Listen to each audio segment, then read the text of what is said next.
Salut à tous, bienvenue sur l'Arcadie et aujourd'hui on va pas débrief de l'As d'Or, de la cérémonie de l'As d'Or et du festival de Cannes parce que déjà je n'y étais pas et puis pour l'As d'Or la majorité des jeux je pense que vous avez vu m'intéressent pas vraiment.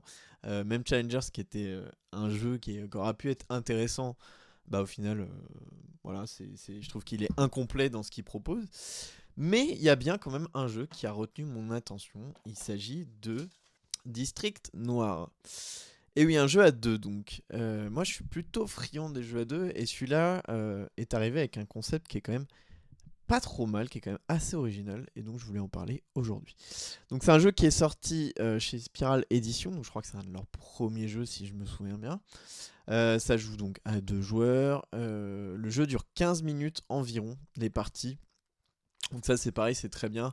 Avoir un petit jeu simple avec des règles simples qui se joue rapidement, qui peut se transporter partout. Ça fait du bien de temps en temps. Et donc le principe du jeu c'est qu'en fait, comme le nom le laisse un peu suggérer, vous allez chercher à prendre le contrôle d'un district. Donc pour ce faire, donc la partie comment elle va s'organiser, vous allez jouer en 4 manches. Et donc chaque manche, vous allez avoir 5 cartes. Sur ces cartes, il y a des couleurs, donc des familles, hein, les familles que vous voyez qu'on essaye de chercher à influencer.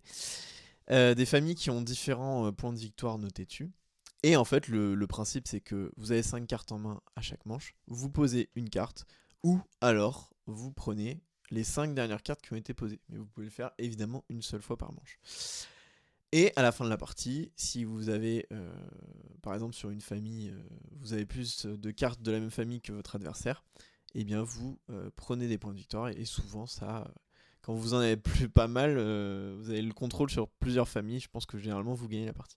Voilà un peu pour le principe. Voilà, donc je vais vous montrer un petit peu comment ça fonctionne. Et puis j'avais tourné cette vidéo il y a un moment, alors peut-être que les infos que je diffuse en conclusion seront plus bonnes, mais bon. Allez, on va voir ce que ça donne. Alors, le petit district noir, donc pour une fois, ils ont plutôt bien fait les choses. C'est-à-dire qu'ils nous ont pas foutu une grosse boîte vide où il y a rien dedans. Ils ont mis une petcette boîte, un petit manuel. Voilà, une double page. Ça, c'est ce qu'on veut très clairement quand quand on joue à un jeu de cette envergure. Mais voilà, très clairement, hop, on lui lit en 2 secondes, on sait comment jouer. Un petit jeton du plus bel effet. Voilà, et enfin, pour finir, bien sûr, un gros paquet de cartes. Regardez un peu. Alors c'est quand même sympa, hein. Alors des cartes qui sont pas au format tarot, c'est un petit format. Enfin c'est des longues cartes, je sais pas du tout quel format c'est. Mais voilà, regardez un peu les illustrations. Qui sont quand même stylées, hein, malgré le fait que le thème soit plaqué. Et voilà, c'est vraiment pas mal quand même. Donc, et c'est tout. Bon, bien sûr, il y a toujours un petit insert. Mais bon, c'est un insert en carton. Voilà, la boîte est pas démesurément grande. On a vu Pierre, hein. Bien sûr, je pense que j'ai pas besoin de donner de nom. Alors, District Noir, comment ça se joue? C'est tout simple. Déjà, vous allez tirer un jeton pour savoir lequel des deux joueurs commence, hein. Ça, c'est plutôt bien foutu. Et chaque personne va recevoir 5 cartes dans sa main, dans le paquet central. On va jouer en 4 manches. Et donc là, je vais simuler le début de ma première manche. Donc, je retourne mes cartes. J'ai ceci en main. Alors, vous imaginez bien que ça a été fait exprès, hein, pour les besoins de la vidéo, ça c'est évident. Et donc vous pouvez faire 2 actions dans ce jeu. Donc vous pouvez soit poser une carte sur la table. Donc les cartes se mettent à la suite l'une des autres, hein. C'est-à-dire que votre adversaire va pouvoir aussi poser une carte à la suite, etc., etc. Donc vous pouvez poser des cartes, une de vos 5 cartes, soit la deuxième action qui, elle, peut se faire que une fois par manche, hein, je vous l'ai dit, on joue en 4 manches, c'est de ramasser les 5 dernières cartes qui ont été jouées. Et donc je pense que vous devez vous en douter d'ores et déjà, ce jeu est un jeu de timing, donc il faut que vous ayez le meilleur timing pour vous dire tiens, je vais prendre maintenant mes 5 cartes avant que votre adversaire ne décide de le faire, ou même après, hein, c'est au choix, en sachant que vous n'êtes pas obligé de prendre 5 cartes forcément. S'il y en a moins qui sont posées au moment où vous jouez, vous allez les prendre. Mais l'idée, c'est que le but du jeu, c'est que vous voyez différents des cartes de couleurs, donc qui représentent des groupes d'influence, hein, donc dont vous devez gagner, on va dire, la confiance, ou plutôt le contrôle, pour pouvoir gagner des points. En fait, le nombre de points que représente le groupe d'influence est marqué ici. On voit que là c'est 6, là c'est 7, et là c'est 8. Donc en fait, le but, donc c'est un jeu à points de victoire, hein, bien sûr. Donc le but, c'est que si vous avez plus de cartes à la fin de la partie d'un même groupe, donc si à la fin de la partie, par exemple, j'ai plus de cartes 5 que mon joueur, enfin que mon adversaire, je vais scorer 5 points. Lui, il va pas du tout scorer. Vous scorez à partir du moment où vous avez plus de cartes que l'adversaire.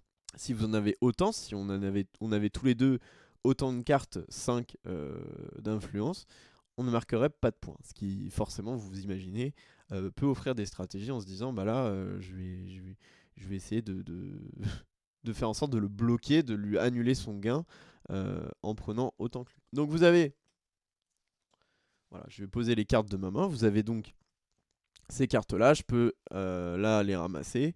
Et vous avez, vous voyez, les cartes qui sont ici. Donc il y en a de deux types. Vous avez les cartes, alors ça je crois que c'est trahison, et les cartes alliance, donc bleu et vert. Donc là je pense que vous avez compris, c'est tout simple en fait, quand vous, par exemple elles sont posées, vous voyez, une carte trahison est posée, je décide de faire l'action que j'ai le droit de faire une fois par manche, c'est-à-dire de ramasser les 5 dernières cartes posées. Je vais prendre tout ça, hop. Et là, à la fin de la partie, en fait, comme j'ai pris une carte trahison, j'enlèverai un point de mon total de points de victoire. Donc ça, c'est pareil, il faut jouer autour de ces cartes qui sont très importantes, en parallèle des cartes de contrôle d'influence. Deuxième chose qui est assez intéressante, donc, vous voyez, alors ce qui est génial dans le jeu, c'est qu'on a deux aides de jeu donc, qui sont fournies, qui sont très pratiques, où en fait vous avez les moyens de scorer dans le jeu. Donc vous avez, je vous l'ai dit, si vous avez plus de points que votre adversaire, vous gagnez les points qui sont inscrits ici, bien sûr. Et autre chose, vous avez, on le voit ici, hein, si vous avez une carte de chaque famille de votre côté que vous avez ramassé à la fin de la partie, vous gagnez 5 points. Donc c'est pas mal aussi, ça donne des avantages à collectionner les cartes et pas forcément à prendre le contrôle d'une des familles. Et on voit qu'ici, on perd des points et on gagne des points en fonction de si on a des alliances ou des trahisons de notre côté du plateau. Donc forcément, chaque joueur va poser 10 cartes pendant cette manche. Si à la fin de la manche, par exemple, moi j'ai ramassé 3 cartes et mon adversaire il en a ramassé aussi 3, les 4 cartes qui vont être posées qu'on ne pourra pas ramasser vont être sauvegardées pour la manche d'après, hein, bien sûr, où on va redistribuer 4 cartes. Et comme il y a 45 cartes dans le jeu, ça c'est plutôt bien fait, on va pas forcément toutes les jouer. Donc on a un petit peu, on ne peut pas compter les cartes, on peut juste un peu imaginer. Ce que je vous ai pas dit aussi, c'est que il y a autant de cartes dans le jeu, enfin d'une famille, que le nombre inscrit dessus. C'est-à-dire qu'il y a bien 5 cartes de la bleue, 7 cartes de la orange et 8 cartes de la jaune.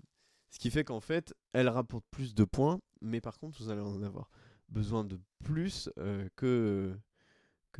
enfin, il y en aura plus en jeu, alors forcément, ça pourra peut-être plus se disputer pour gagner la majorité. Par exemple, le 8, bon, il y en a beaucoup, alors vous aurez l'occasion peut-être de contester aussi plus facilement.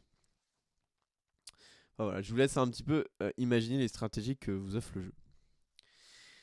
Et là, on touche enfin à un truc que le jeu est plutôt intéressant, c'est que pour l'instant, je vous ai parlé du fait de gagner avec des points de victoire, mais il y a une deuxième façon de gagner dans District Noir, et c'est ça qui est cool, c'est qu'en fait, vous avez également ces cartes, vous voyez ici, donc qui sont des bâtiments en fait de la ville.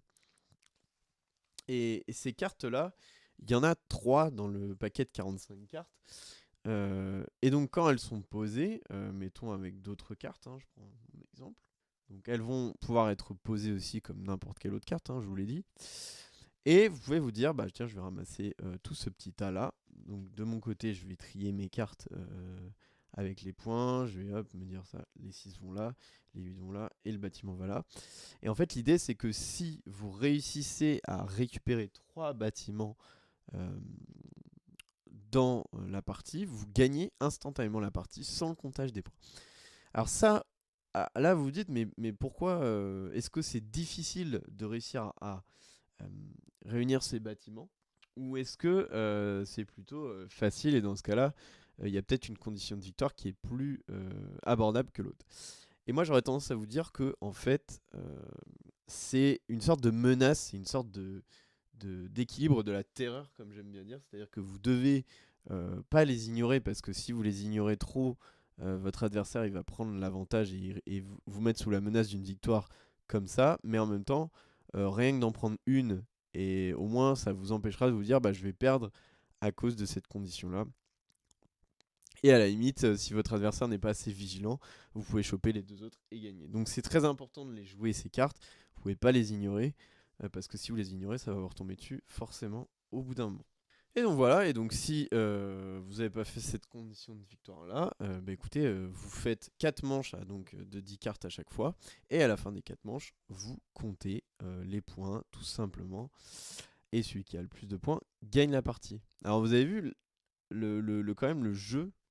Et voilà pour les règles qui, bah, je pense que vous avez remarqué, mais c'était très facile de les expliquer.